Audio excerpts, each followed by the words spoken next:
E vamos começando aqui mais um podcast ABTCP Revista Papel em Minutos, trazendo os principais conteúdos da edição impressa de julho de 2023, com dicas de leituras de matérias e notícias, com destaque de colunas e colunistas e convidados especiais. Eu sou Patrícia Capo, editora de publicações da ABTCP, e estou aqui com a minha editora assistente, Thaís Santi, para apresentar este programa a vocês. Olá, ouvintes! Começo dando minhas boas-vindas a quem nos acompanha e agradecendo a audiência de vocês em mais um O Papel em Minutos, preparado em grande estilo este mês. O nosso primeiro bloco do programa começa falando sobre a reportagem de capa, que traz este mês um tema muito importante para o mundo organizacional no contexto das práticas ESG, a diversidade e a inclusão.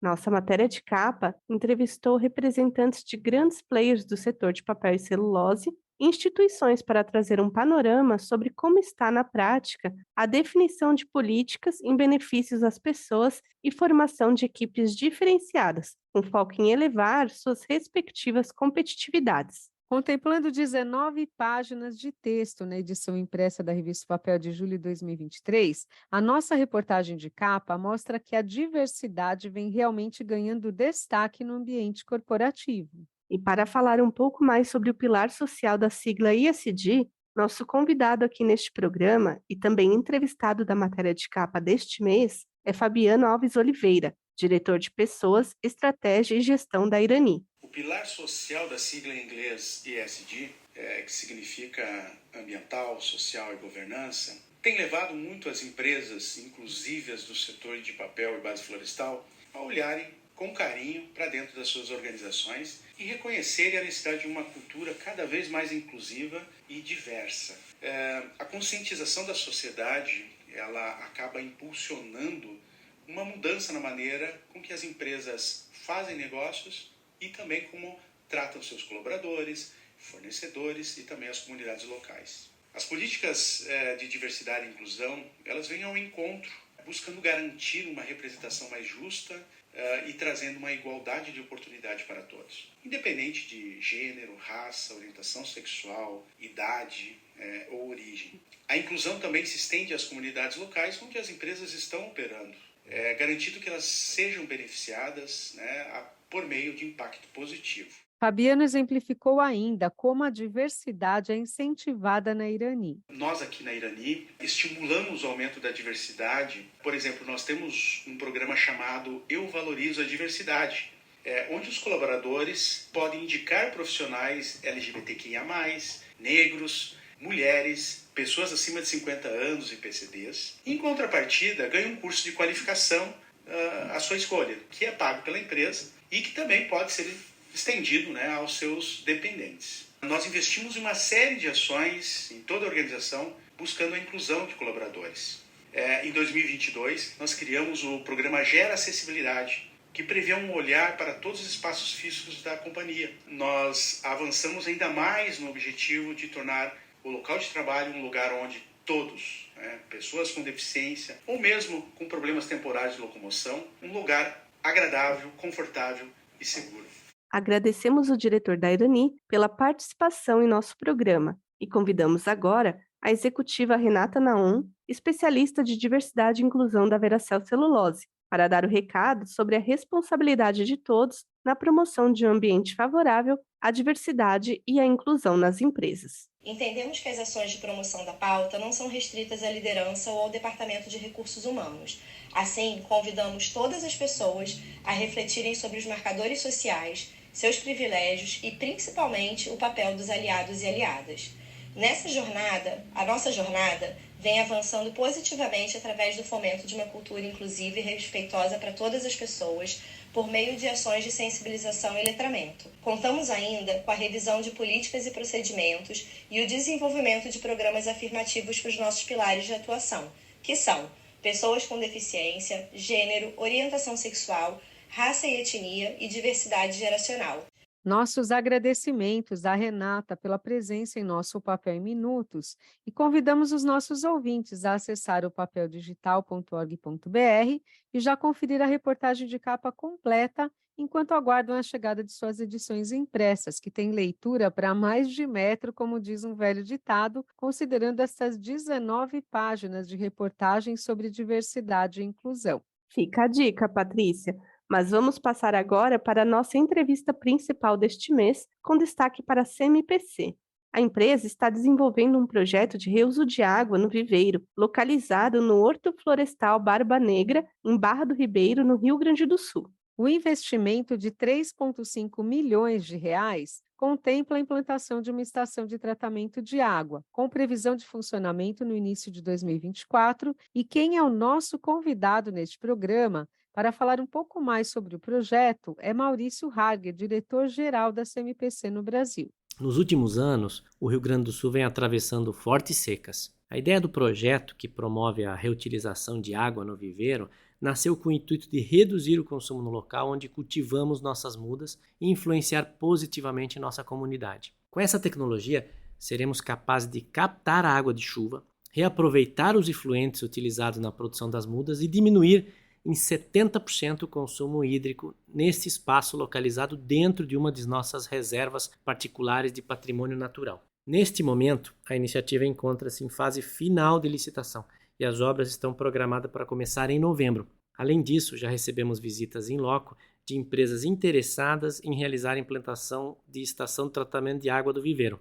Também estamos propondo que as obras do viveiro sigam os mesmos padrões adotados já pelo BioCMPC, nosso projeto de modernização da planta industrial de Guaíba, que está com 80% das obras concluídas. Neste projeto, que prevê uma série de ações de controle ambiental, atingimos um índice de 99% de reaproveitamento dos resíduos. Agradecemos também o executivo da CMPC pela participação neste O Papel em Minutos. Informamos a vocês que mais detalhes deste investimento da empresa podem ser conferidos na seção Entrevista da revista O Papel de julho de 2023.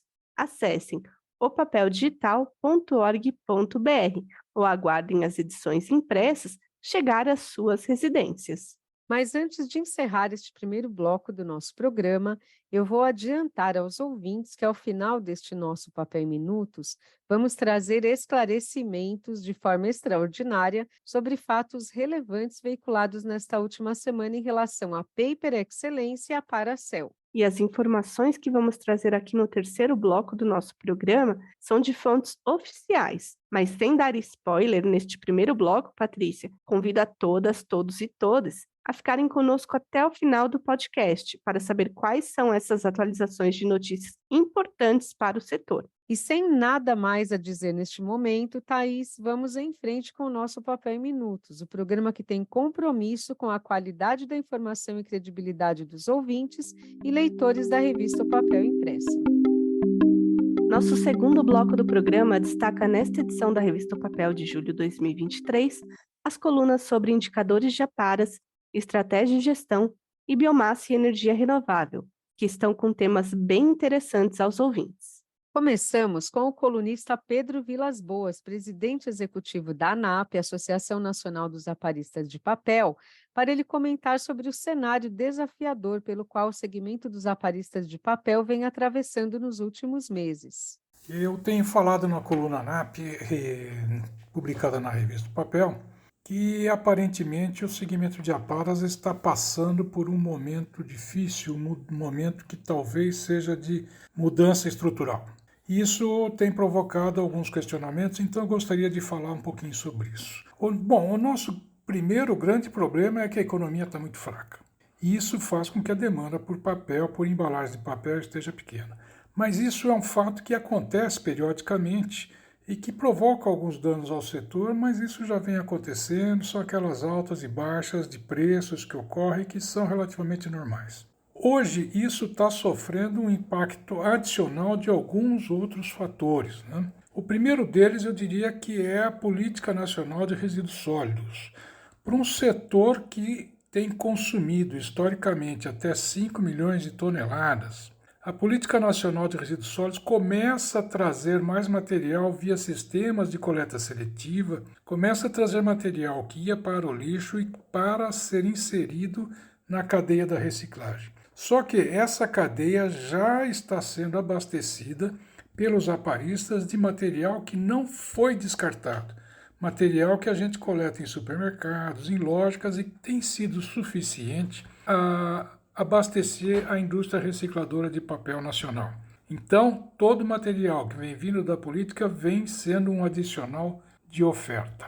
O segundo grande problema, e eu acho que esse, no momento, pelo menos é o maior de todos, é que a indústria brasileira de papel, a partir de fibra virgem, a indústria brasileira de celulose, de fibra longa, ela estava estacionada há muito tempo, mas recentemente 2 grandes projetos colocaram novas capacidades no mercado, o projeto da West Rock e o projeto da Klabin. Esses projetos grandes, a Klabin, por exemplo, com 2 máquinas que chegariam a 800 mil toneladas ano, essa capacidade dependeria da inserção desse material no mercado internacional.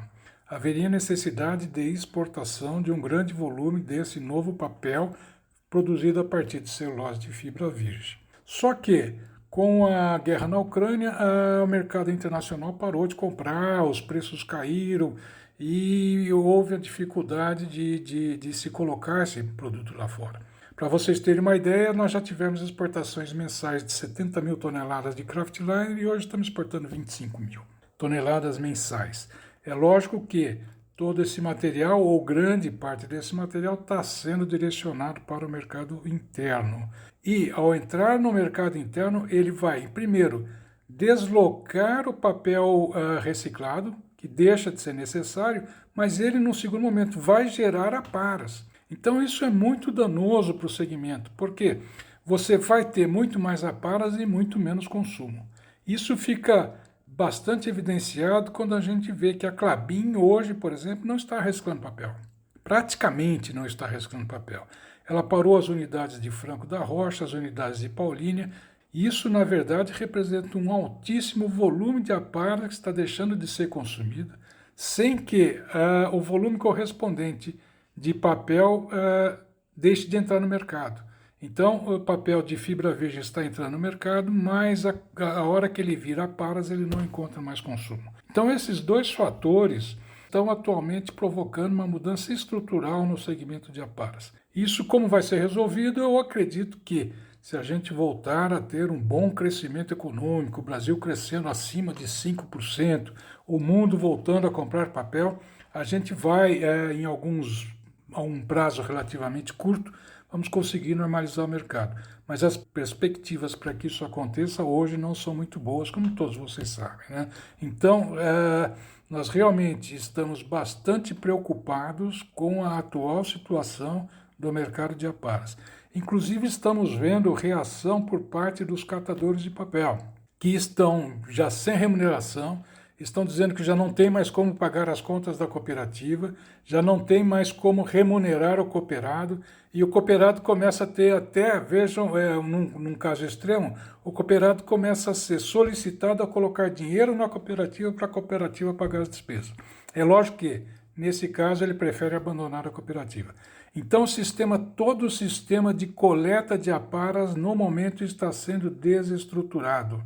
E isso vai trazer muito prejuízo para os recicladores no futuro. Bom, era isso que eu tinha a dizer. Muito obrigado a todos. Nosso muito obrigado ao Pedro pela participação neste O Papel em Minutos de julho e fica nosso convite aos ouvintes para a leitura do artigo completo da coluna NAP desta edição.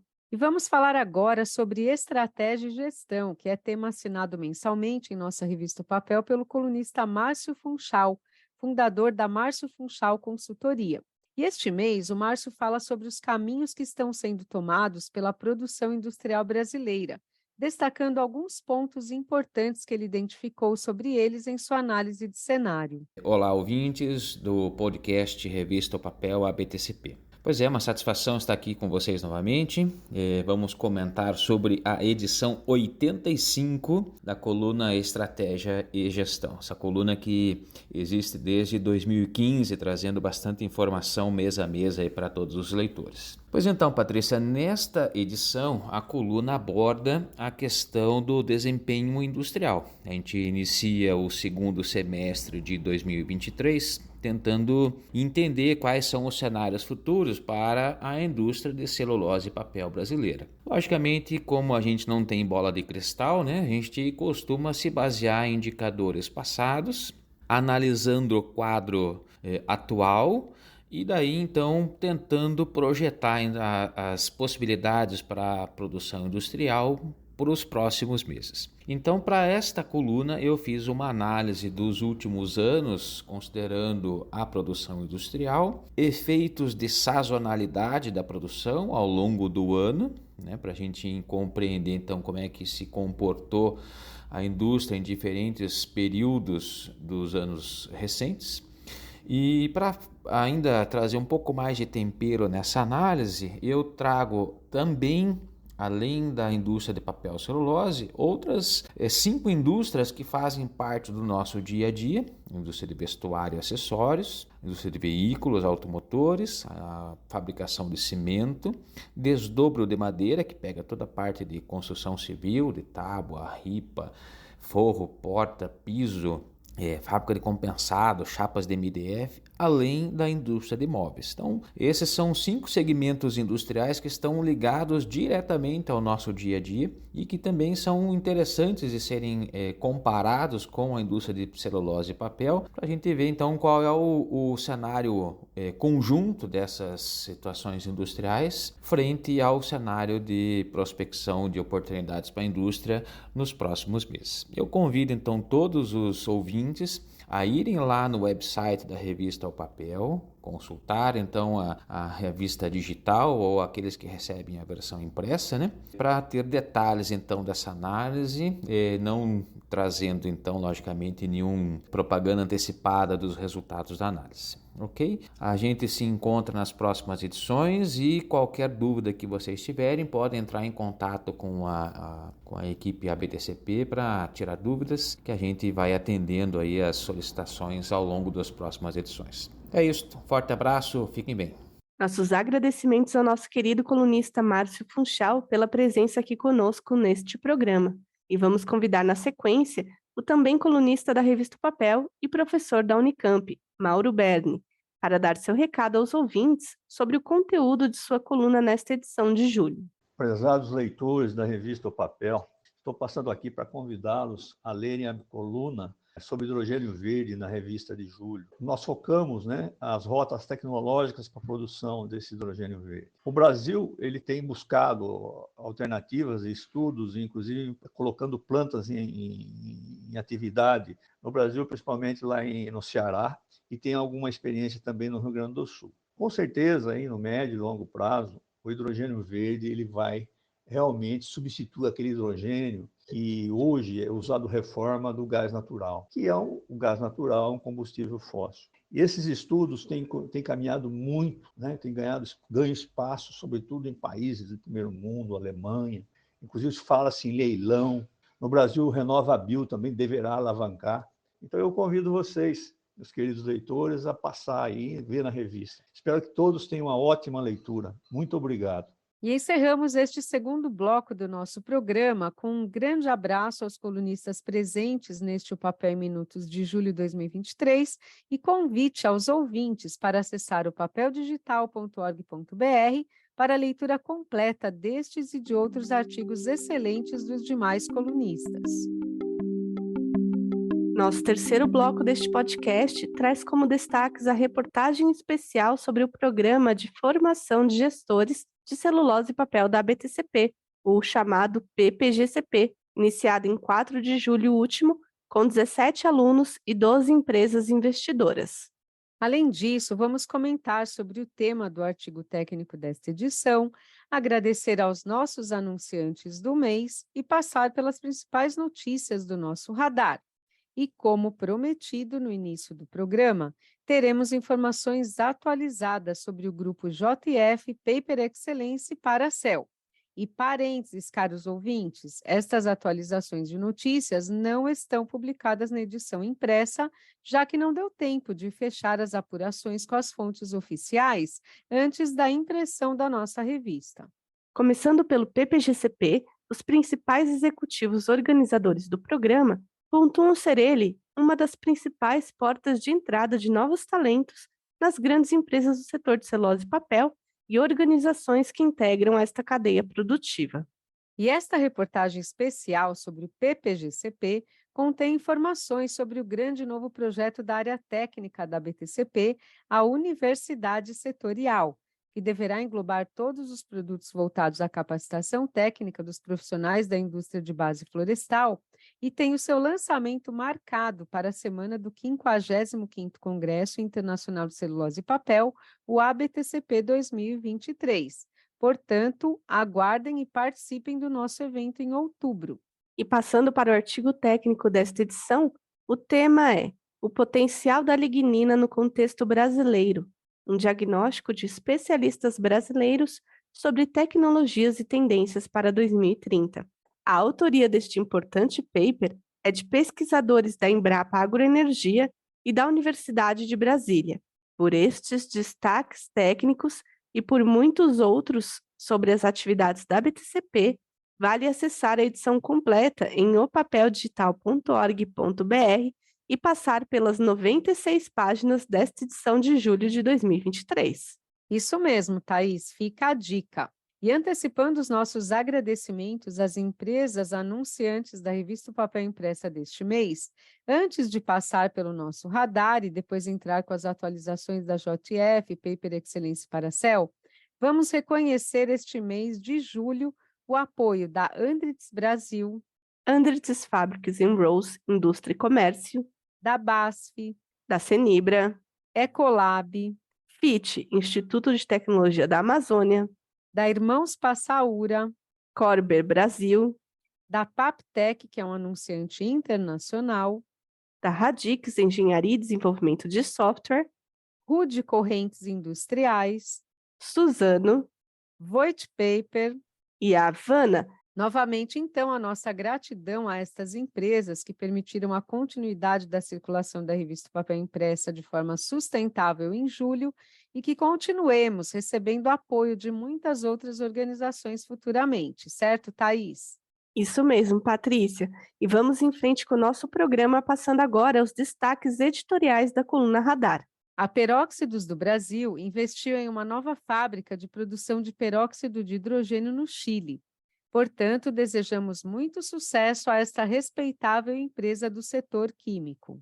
Mais um destaque do nosso radar é a Andritz, com a aquisição da empresa italiana Bonetti para a entrada no mercado latino-americano com novos negócios. Também está no nosso radar uma matéria sobre a expansão da Fiedler, empresa do setor de automação industrial, com direito à foto dos familiares neste momento histórico desta organização. Parabéns à Fiedler pelo investimento e vida longa a esta empresa. E a Siemens investirá 1 bilhão de euros na Alemanha para criar um novo campus voltado a pesquisas de inovação no país. Além disso, nosso radar registra os 32 anos comemorados pela Veracel e traz muito mais notícias importantes, que não vou contar aqui, senão vocês não vão acessar a nossa edição para ler tudo em opapeldigital.org.br. Certo, Patrícia? Corretíssimo, minha cara Thaís. Nada mais de spoiler neste programa, e sim o nosso convite aos ouvintes para a leitura da revista Papel Impresso ou em formato digital, conforme as respectivas preferências de meios de informação por quem nos acompanha.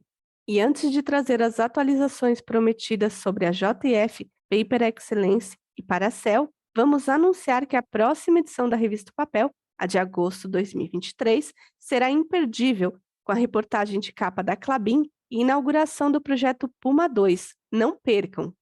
Isso mesmo, Thaís. E encerrados, então, todos os nossos destaques que temos na revista Papel Impressa de julho de 2023, agora sim chegou a hora de quebrar o nosso protocolo deste podcast Papel em Minutos e falar sobre o que você conseguiu, Thaís, de apuração com as fontes oficiais do grupo JF Paracel. Sim, Patrícia, na semana passada, em 19 de julho, foi publicada uma nova decisão proferida pelo Tribunal de Justiça de São Paulo, TJSP, referente à transferência de ações da fabricante de celulose Eldorado. A sentença abre a possibilidade de a Paper Excellence solicitar a transferência de 50,59% das ações da Eldorado, ainda em posse do grupo JF Investimentos.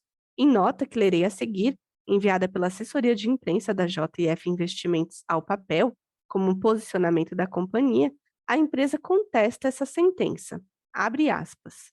A JF Investimentos destaca que a sentença foi proferida pela juíza mesmo durante a suspensão do processo, que a torna indevida, além de ser contrária à ordem emitida pelo grupo especial designado pelo Pleno do Tribunal. Os votos dos demais desembargadores discordaram do relator e a empresa considera fundamental o cumprimento da ordem emitida pelo desembargador, pois se trata de uma questão institucional do TJSP que diz respeito à ordem pública. A JF aguardará a publicação do acórdão para tomar as medidas legais adequadas. Fecha aspas. E vale dizer que o processo envolve uma série de ações e recursos iniciados após a JF contestar uma arbitragem que havia perdido por 3-0 para a Paper Excellence. A arbitragem buscava resolver os conflitos entre as empresas em relação à venda integral da Eldorado, acordada em 2017 pelo valor de 15 bilhões de reais, incluindo dívidas e compras de ações. Por isso, caros, caras e cares ouvintes, nós vamos continuar acompanhando os trâmites legais e trazer aqui para vocês novas atualizações futuramente. Mas enquanto a Paracel, Thaís, o que você conseguiu apurar? Em 13 de maio, uma matéria publicada na Bloomberg Linha e replicada por outros veículos afirmava que, devido às altas taxas de juros, o projeto da Paracel estava suspenso, dizendo ainda que a declaração era do então CEO da empresa, Per Olofsson. Contudo, a informação desencontrada tratava apenas da postergação da colocação de títulos para financiar o início das obras da fábrica de celulose de eucalipto em Concepción, Paraguai. Agora, em 16 de julho, novamente, a Paracel sofreu com esse tipo de situação. O jornal El Nacional, em notícia replicada por outros veículos, aproveitou-se da informação, afirmando que, diante do cenário financeiro internacional, o projeto só entraria em operação em 2027 e que este adiamento teria sido confirmado pelo Ministério da Indústria e Comércio do Paraguai, mantendo a informação que a construção estava suspensa. Conversamos, então, com Latif Shelala, gerente de comunicação e sustentabilidade da Paracel, e Marcelo Rojas, coordenador de comunicação da empresa, que confirmaram que o projeto está em andamento e que solicitaram aos veículos jornalísticos a retirada da notícia desses portais. Também afirmaram que a Paracel, neste momento, passa pelo período de transição da presidência da companhia, anunciada no início de julho, onde Per Olofsson assume a frente do Conselho de Administração da companhia e Flávio Deganutti assume a presidência. Bem, diante dos fatos esclarecidos para a minha editora assistente Thaís Santi, agradecemos aos executivos da JF Paracel por falarem conosco com exclusividade. E aguardem, caras e caros ouvintes, que em breve publicaremos uma entrevista especial que já está em negociação com o novo CEO da Paracel, Flávio Deganutti, que vai falar sobre o projeto, mercado e expectativas da companhia. Por agora, então, é só, e encerramos aqui este nosso O Papel em Minutos de julho de 2023 de forma inédita, com essas informações adicionais de atualizações da imprensa. E deixamos aqui o nosso e-mail, podcast@btcp.org.br, para que nos escrevam enviando as suas dúvidas, críticas, elogios.